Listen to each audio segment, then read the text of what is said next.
Okay, way back in the day, like maybe it was 93, 94, somewhere in there. I don't know. I'm horrible with my dates. But at some point, I decided that I was going to go to volunteer. And so I joined this organization that was called Crossroads Canada, and it wasn't a religious affiliation, it was just a cultural exchange. And they would pick the country that you were going to go visit and do a cultural exchange on. And so I was super excited. The country that they chose for me was Ghana in West Africa. So pack my bags, here I go on my adventure. Now you go with a group of people from Canada, but you go to your own city where you're not with those Canadian people. So by the time, like, I made a group of friends going over there and we did a little orientation together. And then I went to my own city. It was called Dunkwa on Offen. It was so cool. And I actually scared people there because some of the kids had never seen a white person before and they were afraid of me because they thought that I was a ghost. So by the time, when I was there, I volunteered in a school. So it was like a daycare school. And I would help out and, try to teach a little bit and just make friends and try to learn the culture. It was a cultural exchange. And I lived with a local family. So here I am doing this thing. And then I was volunteering for probably like 2 months, I think. And then two of the guys and I decided that we were going to travel the country together and explore Ghana.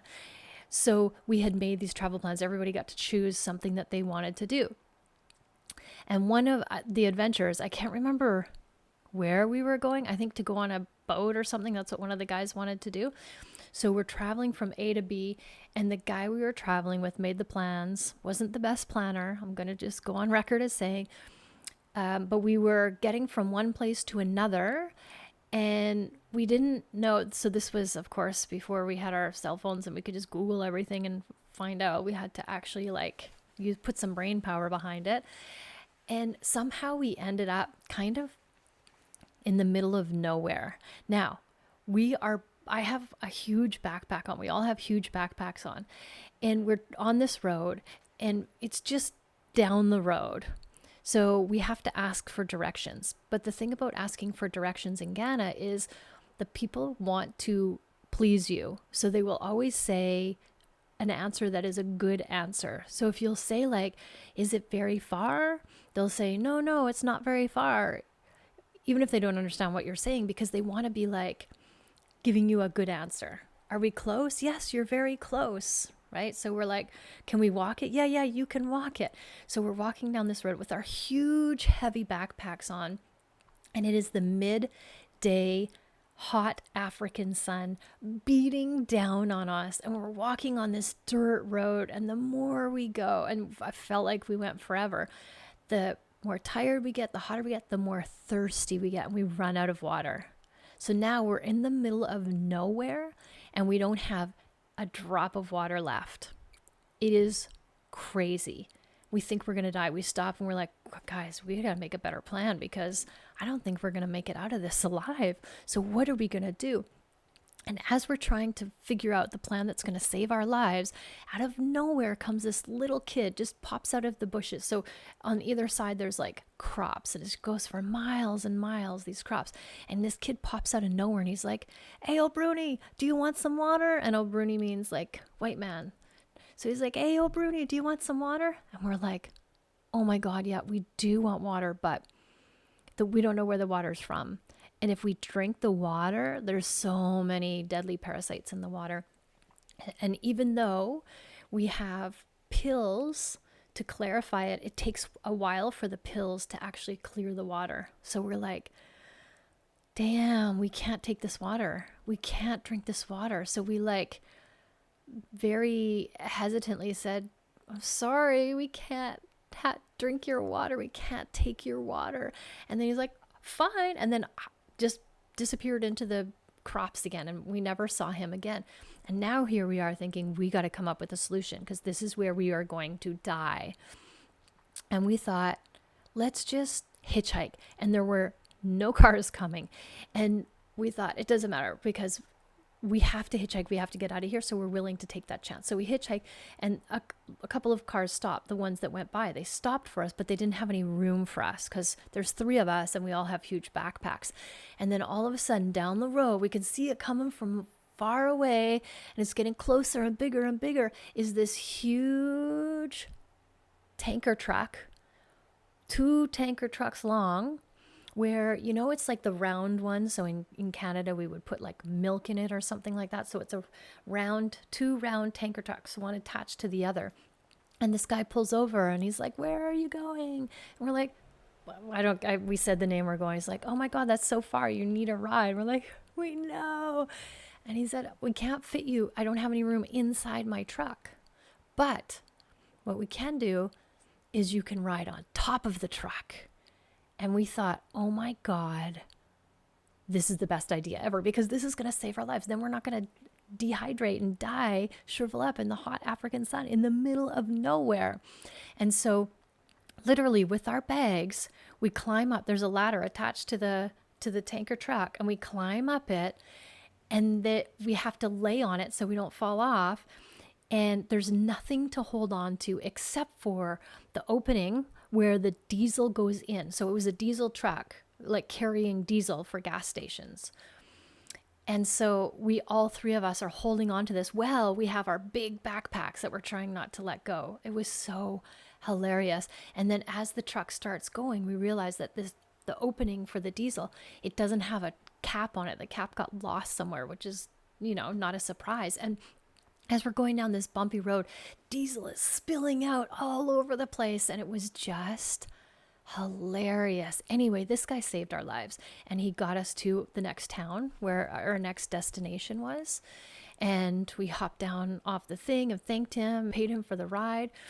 And then we found our next destination. And oh my God, that's another story, because where we were going, it was dark by the time we got there, and they didn't want me to sleep in the same room as the guys because I was a girl. So I had to sleep in the room by myself, and it was pitch dark, and it was disgusting. And it was like, there was no water. It was filthy dirty. Like the toilets, like there was no water in them, but I don't know if you could use them or not. And the mattresses were filthy. And anyway, I think that's where I got head lice, but that's another story. That was like another crazy story. The reason I'm telling you the story about us riding on top of a diesel tanker truck in the middle of Africa is because water is life.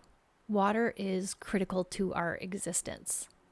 It is like the second most important thing for human existence, only second to oxygen, of course.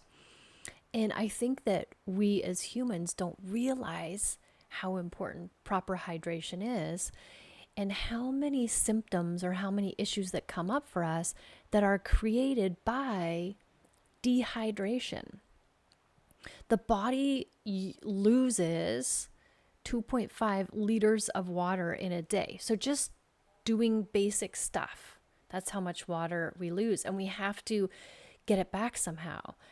We get water from fruits and veggies that we eat, like it definitely has some liquid in it, but we need roughly 8 cups of water, more or less, give or take, based on the size of your body and what you do during a day. If you're going to go out and exercise and sweat, then you're going to, of course, need to rehydrate more. And so if we just even it out as 8 cups a day, but a lot of people don't get that, and a lot of things that people are suffering from is from dehydration. And as women in midlife, I think one of the easiest things we can do to make sure we're at optimal health, so we're enjoying our Eat, Pray, Love adventures, is to make sure we're properly hydrated. So when we look at the stomach, there's sodium bicarbonate that lines the stomach to prevent the hydrochloric acid from eating through the stomach, because the hydrochloric acid breaks down our food. And when we're dehydrated, it's because the stomach lining becomes really thin. And then the hydrochloric acid starts to eat the way through the lining. But hydrochloric acid is not evil. It's not a bad thing. It's antifungal and antibacterial. So it has healing properties to it. And when there's something wrong in our stomach, we have like the cleanup crew that comes, which is H. pylori. And we quite often, a lot of people will be diagnosed with H. pylori, and it's supposed to be in your stomach, but it's when there's too much that it becomes a problem. And when your hydrochloric acid, when you go to eat, your body uses hydrochloric acid, and that helps to wipe out the excess H. pylori. So that kind of balances itself out. Now, if we drink liquid just before we eat, that weakens our hydrochloric acid. And so it can't do its job. It can't digest properly. And then also, if we drink water before 2 hours after we eat, it also lessens the potency of our hydrochloric acid. So it's really important not just how much water we drink, but when we drink that water is critical too. Like really knowing what kind of water we're drinking as well. In my house, I have a water filter, and I love the fact that my kids actually decided we're getting a water filter, and they researched it and found it, because they are like, right now, they're just like super clean eaters. And because water is so important to us, we need to be drinking good water. And so the filter that I have, it pulls out all of the chlorine and all of the fluoride and all the stuff that gets dumped into our water, that gets put into our water to clean it, but also in a weird kind of strange way, antibiotics and hormones get into our water through us taking them into our system through birth control pills and the meat we eat, the food we eat, and then our body pees them out and it goes into our water system because it doesn't filter it out. And then the water system I have spits out super clean water. I can't remember the name of it. I should look it up and tell you guys. Anyway, so I know that I'm getting like the best of the best water that I can, because it's so important to my body. But you want to make sure that you're drinking it at the right time, so it's not, causing more harm than good. It's not slowing down your digestive process. Our digestion is like critical. The second we smell food, digestive enzymes are released into our mouth. So it starts with smelling our food.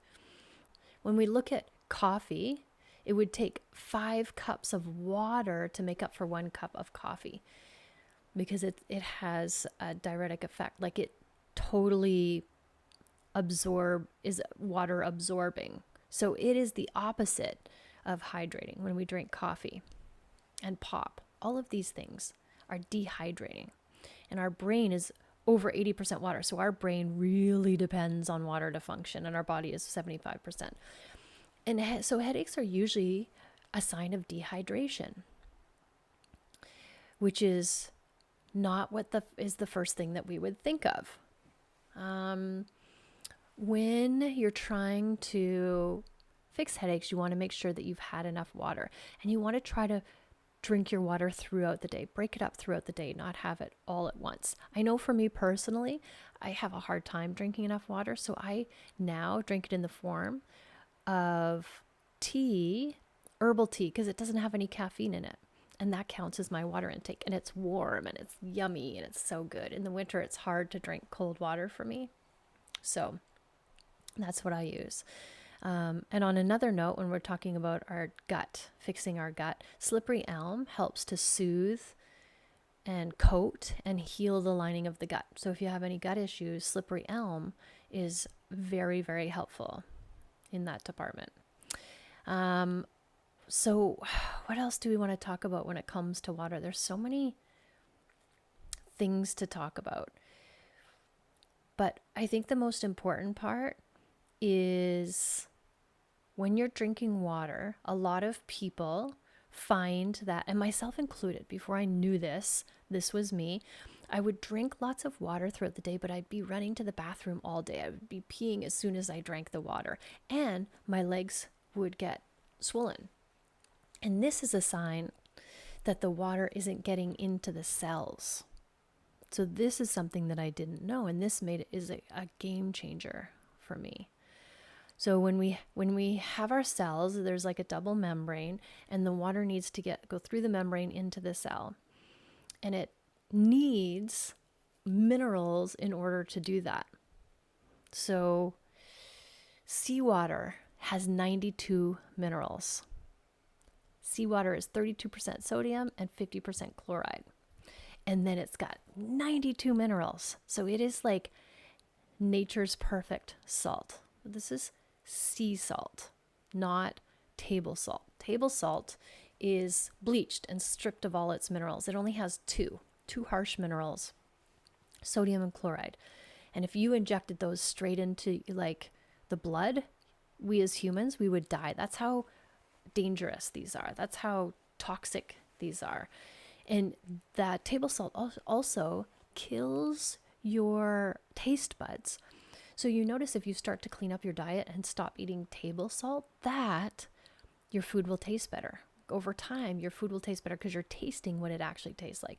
Like when I eat my fruits, I am in heaven at how delicious they taste because I'm getting the full flavor effect because I don't use table salt.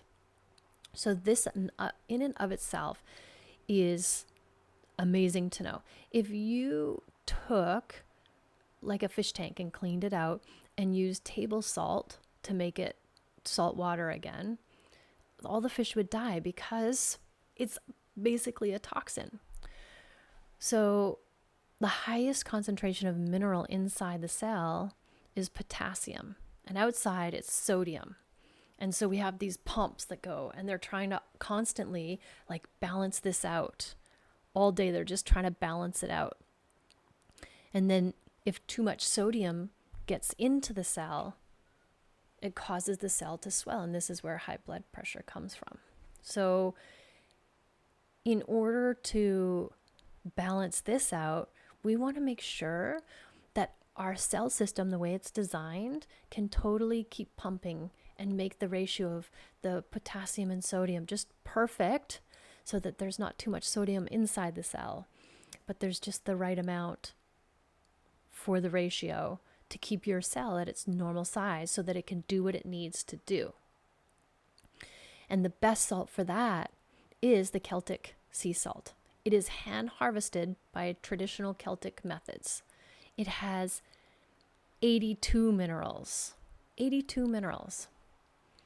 It contains 3 magnesiums, and magnesiums are water-hungry molecules. So the salt itself is kind of like damp, and the magnesium helps to pull the water inside the cell, and it also causes energy when it does that.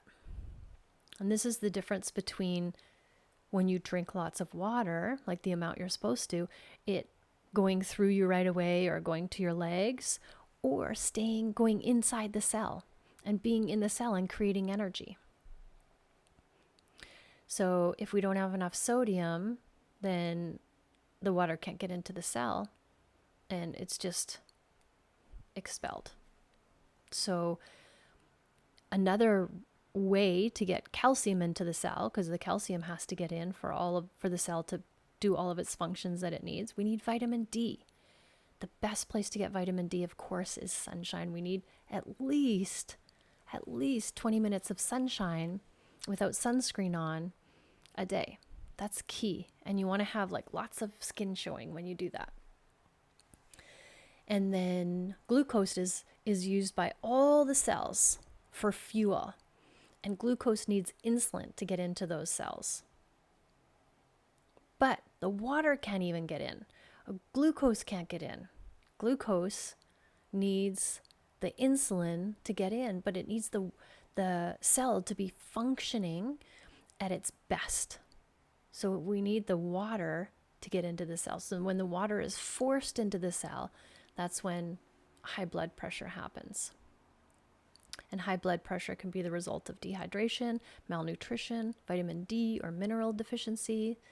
Like all of these things can cause high blood pressure. And when you start to make sure that the cells are hydrated, the blood pressure will come down, but it can take a few months for it to kind of balance itself out. Hawthorn berry tea is really good for high blood pressure, for helping relieve high blood pressure, plus making sure that you are getting the water into your cells. That is critical. And I want to recommend that you go and talk to your doctor about this. The only problem is the doctor will say, don't have any salt. So you're going from too much salt to no salt. And now neither one of those is good. But if you have the Celtic sea salt that is hand harvested by their certain method, you're going to get those 82 minerals inside your body. And that's going to help the water get inside your cell. That's going to help with the high blood pressure. It's going to help with dehydration. It's going to help with headaches. It's going to help with being lethargic or low energy. Like, there's so many things. It helps with hunger. A lot of symptoms that we feel can be resolved with just proper hydration. That's how important it is. And so the first step to anything would be, am I properly hydrated? Now, like I was saying, if you have high blood pressure, talk to your doctor. I don't know how much your doctor is going to recommend Celtic sea salt because it's not really on their radar, because they're not nutritionists. But you can take one little grain of Celtic sea salt every time you drink your water. And you can have half a cup, and then half an hour later, another half a cup of water with the little grain of Celtic sea salt. I take like a 1/16 of a teaspoon. I just put some on my hand and I lick it, and then I crunch it, and then I drink it down with the water. But I try to do half a cup at a time because you want to spread it out throughout the day. So just the smallest amount of Celtic sea salt every single day will help with all of these symptoms that appear to be something else, but they're actually dehydration. So let's start with this and see what symptoms resolve themselves just from being properly hydrated. So it's not just about the water, but it's about how you use it. So the key takeaways from this are, don't drink water 30 minutes before you're about to eat your meal, because it'll dilute your hydrochloric acid and you won't be able to break down your food enough to properly digest and absorb the nutrients. And then wait 2 to 3 hours after you've eaten to drink water for the same reason. And then throughout your meals, when you're not eating throughout the day, you want to be drinking your water with a little bit of Celtic sea salt. Now that depends on where you're at. If you have high blood pressure, talk to your doctor. But you can start with one little grain, like a rice. It's like the same size as a piece of rice, with every time you drink half a cup of water. And if you don't have high blood pressure, you could take a couple more drinks. So I would just pour some on my hand, but what you could do also is you could just stick your finger in, and just whatever sticks to your finger, lick that, crunch it, and then drink your water. And just do this for a couple months and see if I get a headache. That's the first thing I do, is I have my sea salt and my water. And 9 times out of 10, my headache will go away. That's the first thing I do. So this is just such a powerful way of living that you can do to up your health and your energy and your nutritional absorption and better blood pressure, just all of it. Just a few crystals of Celtic sea salt every time you're drinking water. And watch how many symptoms just disappear by doing this super simple protocol. Let's keep it basic and stick to the top couple things. Remember, water is the second most important thing to survival of your body. So wouldn't it make sense then that we're just really on point with our water protocol? Also, one more little tip that I wanted to tell you about is that if you're looking for electrolytes to drink or to have for your workout or on hot, sunny summer days, the number one nature electrolyte drink is coconut water. But it has to be natural coconut water. You don't want any added sugars. You don't want any added anything. It should just be coconut water. That is like nature's Gatorade. It is nature's electrolyte for sure. And It's super yummy. So give that a try instead of trying Gatorade, which is just full of, you know, chemicals that we can't pronounce. Let me know. Try this out and let me know how it works for you. Thank you for listening. Always, always, always love yourself first and have an amazing day.